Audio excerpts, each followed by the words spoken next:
আমাদের আজকের রেসিপি নানপুরি।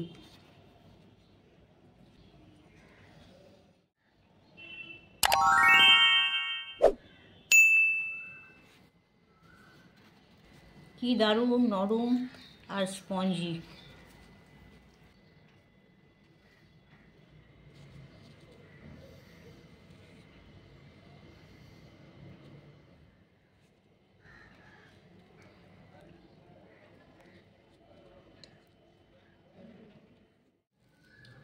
নানপুরি তৈরি করার জন্যে আমি 3 কাপ সাদা ময়দা নিচ্ছি।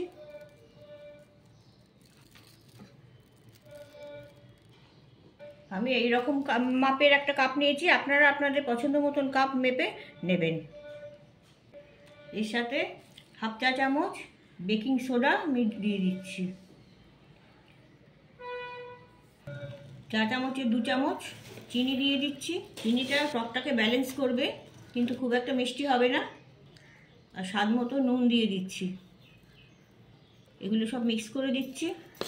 নানপুরিটা খেতে খুব নরম হয়, আর এটা ঠান্ডা হয়ে গেলেও এটা শক্ত হয়ে যায় না, নরমই থাকে। ময়ানের জন্যে 2 চা চামচ সাদা তেল দিয়ে দিচ্ছি। 3 কাপ ময়দার সঙ্গে আমি এটা 1 কাপ টক দই দিচ্ছি। যেহেতু টক দইয়ের সাথে খাবার সোডাটা ভালো কাজ করে, তাই জন্য আমি আর বেকিং পাউডারটা ইউজ করছি না, কিন্তু অনেকে দিয়ে থাকেন, কিন্তু এক্ষেত্রে না দিলেও চলবে। এটা টক দই দিয়ে এটা মেখে নিচ্ছি। এখন আমি জল দিচ্ছি না, যদি পরে জল লাগে তখন আমি জলটা দেবো অল্প করে। দই দিয়ে মেখে আমি এই পর্যায়ে এসে এবার আমি অল্প অল্প করে জল দিয়ে বাকিটুকু মেখে নেব। অনেকে এতে ইস্ট দিয়েও তৈরি করে থাকেন। ইস্ট ছাড়াও এটা এইভাবেই মাখ করলে ভালোই বানানো যায়। নানপুরির জন্যে ডোটা তৈরি হয়ে গেছে। এবার আমি এটাকে একটু তেল মাখিয়ে ঢাকা দিয়ে রেখে দেবো। মাখাটা খুব নরমের উপর হয়েছে, এটা সোডা দেওয়া আছে, এটা একটু দইও আছে, দুটো একসাথে কাজ করে এটা অনেক ফুলিয়ে দেবে। ঢাকা দিয়ে আমি 1 ঘন্টা 1.5 ঘন্টা মতন রেখে দেবো। 1 ঘন্টা পরে ঢাকনা খুলছি। এটা অনেকটা ফুলে গেছে, আর এর ভেতরে অনেক এয়ার বাবলস হয়েছে। সেই জন্য আর একবার এটাকে ভালো করে ঠেসে নেবো। ঠেসে নিয়ে ময়দাটাকে ঠিক করে নিচ্ছি। এটা অনেকটা নরম হয়ে গেছে। এটা বেলার উপযুক্ত করতে গেলে এটাকে একটুখানি আর একটু ময়দা দিয়ে এটাকে ঠিক করে তৈরি করে নিতে হবে।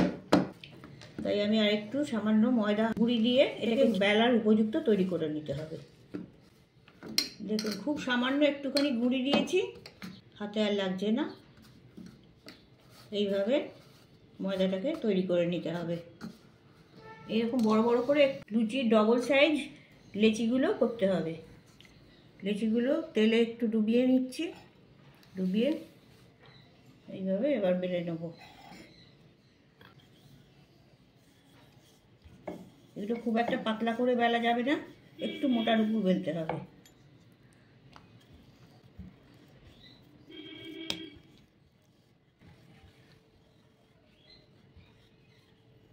এইরকম থিকনেসে এটা বেলতে হবে। এরকমভাবে সবগুলো আমি বেলে নিয়ে তারপর ভেজে নেব। তেলটা গরম হয়েছে কিনা একটু দেখে নিচ্ছি। তেলটা গরম হয়ে গেছে, ভেসে উঠেছে। এবার আমি পুরিগুলো দিয়ে দিচ্ছি।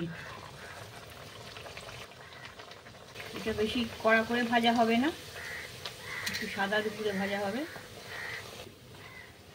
ময়দায় চিনিটা থাকার জন্য এটা লাল হয়ে যাচ্ছে, ভাববেন না যে কড়া করে ভাজা হচ্ছে। যদি সাদা নানপুরি চান তাহলে ময়দায় যে চিনিটা দেওয়া রয়েছে সেই চিনিটা দেবেন না, তাহলে ওটা সাদা থাকবে।